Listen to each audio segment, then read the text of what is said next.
All right, we're live. Cool. We're Good not deal. actually we're not actually live. We could Oh, we could just say anything here, and I could just cut it out. that's true. Yeah, That is true. That might be a good thing. I don't know. Maybe. yeah. You have you had to do a lot of that? Is that something you've had to? Has there been anything that one of us have said that you thought better of it when you were Yes. editing? Yeah, Is yeah. there? Okay. There's Yeah. been I can think of 3 occasions. Okay. Is One this time. is this the part where you're gonna say them in Yeah, spite of the fact that you yeah. I took will them out of the? because it's Okay. been long All right. enough. All Um. right. Okay. The first incident I can remember is we were playing Minecraft, and you made so many anti-Semitic jokes all in a row that I left only some of them in. Okay, you just had to. It was about quantity. There's just too many. Okay, Yeah. got it. Yeah, it got. Then the second time we were playing Half-Life, and we were making fun of Rise, who had died not that long ago of organ failure. Oh, Rice. Yeah, I remember Rice. Yeah. Do you remember us? Okay, there. If anyone is like a hardcore fan of the channel and remembers, we were playing Sven Co-op, and we were Yeah. doing the actual Half-Life missions where we were on the rails. And there's a moment where there's this eerie silence because I just decided that it was too soon, and Sarahan and I still had too many acquaintances that were also part of the group that Rise was a part of. But basically, he was a guy we knew that we didn't particularly like who died Yeah. of organ failure, Yeah. and yeah, nothing is really off limits here. Right. Well, I guess I thought it was just too soon.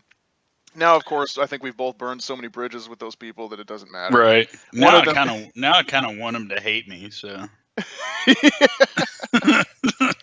So it'd probably be best to just make a little throwback offensive joke to a community that no longer really exists anyway. Yeah, and then the last time I can think of that I cut something out, it was we were doing Minecraft again, and we were chopping a bunch of trees and trying to collect lumber to expand the trunk of the giant treehouse base. And we were Yeah. just talking shit about all these people that we had worked with in the past, or it was just kind of like uh, it was just drama, I guess, and I just Right. it wasn't like it was offensive. It was just calling people who, to be fair, really were assholes. It's just I just didn't feel like Right. I didn't want to Didn't want to inflict. include it. Yeah. Yeah, yeah, Probably a good call, because there's always that chance, at least back then, like the older this or the farther you go back, right? There's always that chance that one of those fucking people would like throw one of our videos into one of their videos and make a fucking deal out of it. yeah. Well, I And mean, and that's the thing kind of is, like, if you're not, after views yeah, and subs, sometimes that can help. right. But we're talking about, I don't know which people we're talking about, if they were larger YouTubers or not, but it's hard Yeah, to tell. they were. Oh, okay. So yeah, maybe that would have been beneficial. Like, fuck these guys. Hey, Yeah, thanks for the sub traffic. Appreciate it. It's yeah, cool. exactly. Well, all right. Well, that's not bad considering. Like only a handful of times. Like 'cause Yeah, I think back to all this shit I've said during these recordings. Like 3 times. That's pretty fucking good. And the only time really you had to cut a joke out is because there were too many. yeah. But No, well, and two of the three are on me. I started in with the Rise stuff, and I also was talking shit about people who had like stabbed me in the back or had I right. actually the third one I think I brought it up, and then we were both just as bad, if in fact we were bad. Okay. Okay. Gotcha. Yeah, that makes sense. Yeah, but like, yeah, dude, that shit. I don't know. I kind of want them all to hate me now. Fuck them. Yeah. If I can drudge up anything that might upset them, I probably will. 'Cause, yeah, fuck them. Okay, so this is going to be an interesting session. Thanks to the power of Bubbles T, you now have 100 intelligence Oh yeah. and this overpowered spellcasting ability. So the question is, will Maletta get revenge? It's looking that way. As long as I'm not too fucking cocky, we'll see. I mean, she's pretty fucking powerful though. I just don't want to get a big head and fucking start taking on shit that I shouldn't, even with this kind of magic. But we'll see. We'll see. Because I'm pretty sure that there is actually a final boss in this game at this particular patch, so you can win the game. Oh, okay. That's Question interesting. is, will you? Right. Okay. Final bosses and shit. That's interesting. Okay. Well, let's see here. Experiences. All right. Let's start out with a double explore. Just get things rolling. Maybe get into a fight or two. Looks like an Imp Lord. Yep. Okay. Cool. Let's see. And I don't quite have. Let's fantasize a bit. Get that lust up one time. See how that goes. All right. So you're at 36. You still can't cast. Right. Go ahead and let's see here. Now, yeah, do that one more time. Fantasize again. When I did that, Okay, did he? It's 47. Okay, and he's not doing shit at the moment, is he? He's just kind of Yeah, sitting it looks like he uses lust attacks. So you could wait and hope that he just pushes you a little bit over 50. Sure. Yeah, that'll work. Yeah, there you go. Cool. Yeah. And now, let's see. Yeah, I think I've only now got you can cast. Yeah, now I only got the arouse. Okay, cool. Yeah, let's see how this plays out. All right. Looks like a median thing. So. Right. Let's go again. Boom. Yep. 2 hit, 2 shot. Damn. Yep. Wanna just leave? That's nice. Yeah, let's get the fuck out of here. 61 XP. Man, those things are still pretty good. Oh yeah, not bad. Not bad at all. Now I'm pretty sure that the XP, like it factors in your level, so that really weak enemies give even less XP over time. But Sure. Yeah. 61 is pretty good by any standard.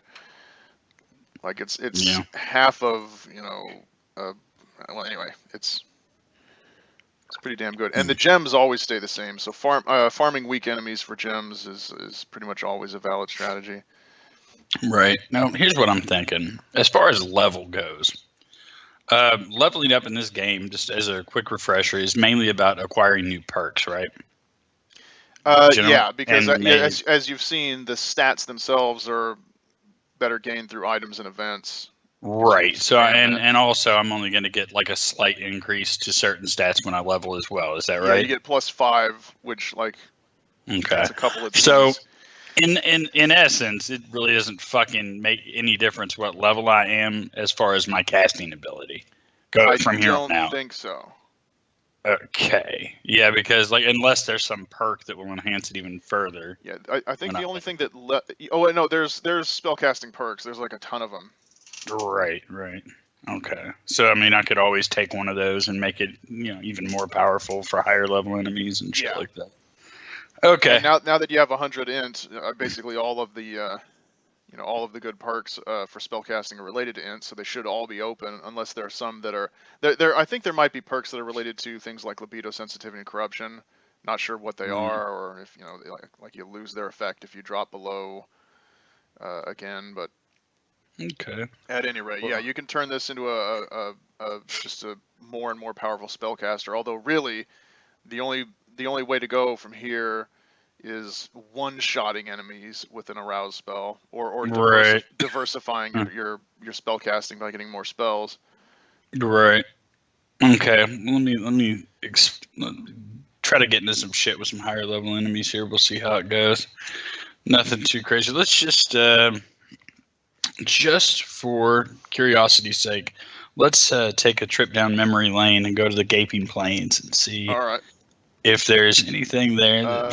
You wander through the grassy plains and you hear a strange music emanating from not far from where you are. Do you investigate?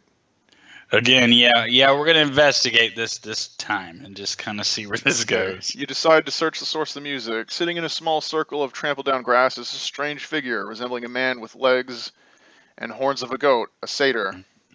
Your stomach grumbles at the sight of food and drink. Suddenly you feel like you haven't eaten in ages. You eagerly accept the I like how it accepts for you. Like, okay, wait, hold on. I'll read his line. Welcome, friend. Please come, sit, drink with me. I rarely have good company to share my meals with these days. Well, given the population of the plains, that tells us something right there. Yeah. Eat, drink, make merry. It's not every day you find someone who merely wants to enjoy the good things in life, after all. Such a pity everyone is so impatient these days. All rush, rush, fuck, fuck, rape, rape. No one has time to party anymore. I hear you. That's good. Eat up, drink your fill. It does me proud to see. Oh shit! Look, there was you got a bunch of lust from the food. Ew. So, I guess the alcohol. I don't know if he spiked your drink or what. Oh yeah, someone I know had a weird encounter. They okay, when they were much younger, from years and years ago. They were at some pool hall and some guy spiked her drink, but didn't. But then she was with someone, so they just carried her out, right? And it, Jesus but Christ, dude. like it was pretty obvious who it was that did it. I don't know Right. why they didn't press charges or whatever. I guess it was a different time, but they actually saw that person walking. We were gonna watch. Every Thursday we get together and watch a movie. So she was walking from the bus stop to my place, and on the way there's this this mission, homeless shelter basically, and the guy's there Oh, and wow. waves to her from the other side of the street like they're old friends. Yeah. Well, this guy's at a homeless shelter, so. Yeah, exactly. I guess she wins. Right. Yeah, she's on her way to go enjoy a movie, and he's waiting for shitty soup. So, whatever. Yeah. It would be really funny if she volunteered at the homeless shelter and spiked his soup.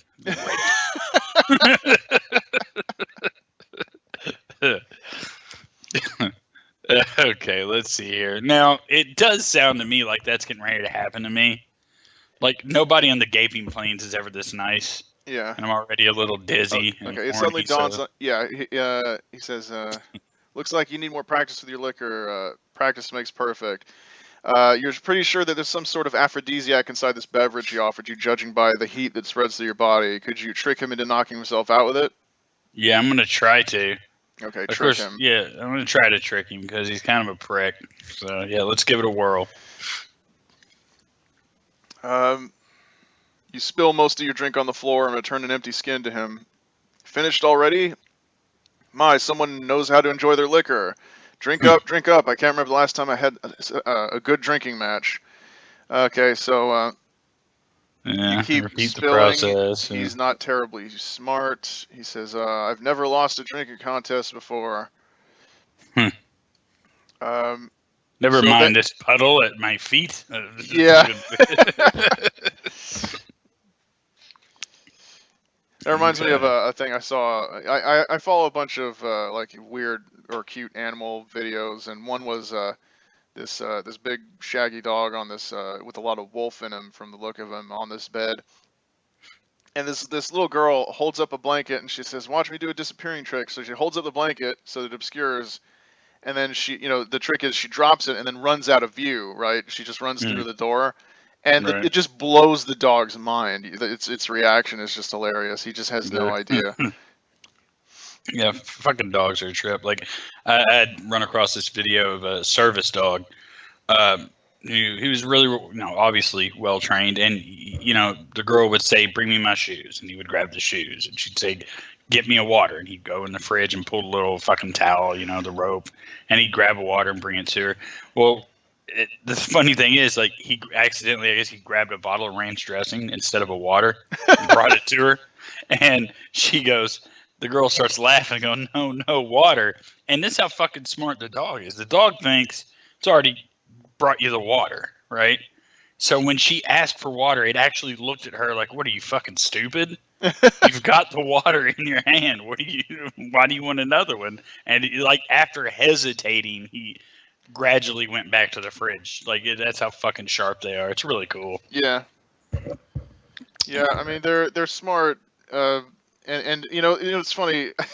Speaking of dog stories, day before yesterday, I don't know how much I've told you about my neighbor. The crazy one? The yeah, lady? the crazy one. The beast, I just call her, right? Beast. Oh, yeah, the beast. So she and I rent these two little houses on the same plot of land, right? Yeah. And there's like, so she's just absolutely insane. If you want to know what she's really like, I found the perfect example to illustrate to people. Go to Red Letter Media's YouTube, right, Mm. and find their what is it? They have a couple of different series. The one that has the sketch comedy, I forget what it's called. Yeah, I never really kept up with their newer shit, so I'm not sure. Oh, dude, a lot of it is funny. You should really binge watch that shit. You should binge Cool. watch Best of the Worst, and then Mm. the other one where it's like a sketch and they're pretending to be repairmen who never do repairs. I forget the name of it. But anyway, All right. there's one where they watch Transformers: Dark Side of the Moon, and at the end, they before at the beginning and end they have the little sketch deal, and at the end they have this skit that has a mailman coming to deliver a package, right? Mm. And Mike just acts like such a fucking asshole, and Jay too, but mostly Mike. And the way Mike acts in that sketch when he's taking the piss out of this mailman, Yeah. that is exactly how my neighbor behaves all the time. And I mean, if you guys, if for our regular viewers, just stop, go find that, Transformers: Dark Side of the Moon, the little sketch at the end I'm definitely gonna have to watch that now. with the mailman. She is the most obnoxious, angry, rageaholic, unreasonable person. You blink, and it's some horrible thing that you've obviously done in a malicious fashion just to make her life miserable because you're just a piece of shit. I mean, she is just awful. You have to think that, like, in difficult people like that, and we've all encountered a couple. Like, everybody knows people like that are just unreasonably pissed off and annoying all the fucking time. You have to imagine that some terrible things have been done to their food, like, over the years, or like people have just inconvenienced them or fucked with them, or like how many times has she had a tire slashed, or somebody like stolen her shit, or like farted in her entree. Like, I mean, how much shit have people done to her because of her terrible attitude, and how much of the perceived inconveniences that she's struggling to deal with are just self-inflicted by her own fucking attitude. Well, here's the thing. She has this really great dog. It's this big black mix between a German Shepherd and it looks like it has some black lab in it. But mostly it's just like a German Shepherd with all black fur and skin, right? Right. And it's really friendly. Hardly ever barks. I can't remember the last time I heard him bark. He's really quiet and friendly, and you can see that he's smart, right? Right. And here's the thing. How bad of a person do you have to be to the point where even your dog doesn't like you? That's it's extraordinary, actually. I mean, you could be those three people from the Devil's Rejects or House of a Thousand Corpses, and your dog still is just excited to see you come back from your killing sprees, right? But this woman, her dog does not like her, and she is mean as fuck to this thing, right? Yeah. And like he's a big dog. He's the kind of dog that if he were vicious, he'd be terrifying, but he's not. And he'll just walk right up to you, and he'll walk right up to me and just park himself by my leg and brush up against it, so I'll scratch his neck. And anyway, so the day before yesterday, I hear someone moaning in pain outside, right? And I'm like, oh shit. So I walk out there. The beast has fallen in the dark, right? And she's laying there. She looks like she's dead, right? If she weren't making sound, if you just saw her, you thought she would just passed out cold or even dead, right? Because she's not moving, but she's sort of sitting there, bruised and feeling sorry for herself. But she's so fat that there's no way she could actually be injured, right? But so it's like a perfect metaphor for her entire existence. Self-inflicted pain, lying on the floor, moaning about how inconvenient it is. Yeah, and the dog is with her, right? The dog is with her. And so I run up because, it's like, I don't know if my state has good Samaritan laws or not. So I run up. I'm like, do you need me to call an ambulance? And she's like, no. And the dog doesn't seem concerned at all. Like, have you ever had a dog and you got hurt around it? Sure, yeah. You know how they act? They're like, shit, I don't have hands. What do I do? Right. And you can see that not only are they worried, not only are they sympathetic, but there's this panic because they feel helpless, right? Right, absolutely. This dog didn't give a fuck. What was it doing? Just kind of It its own just thing? it just stood there,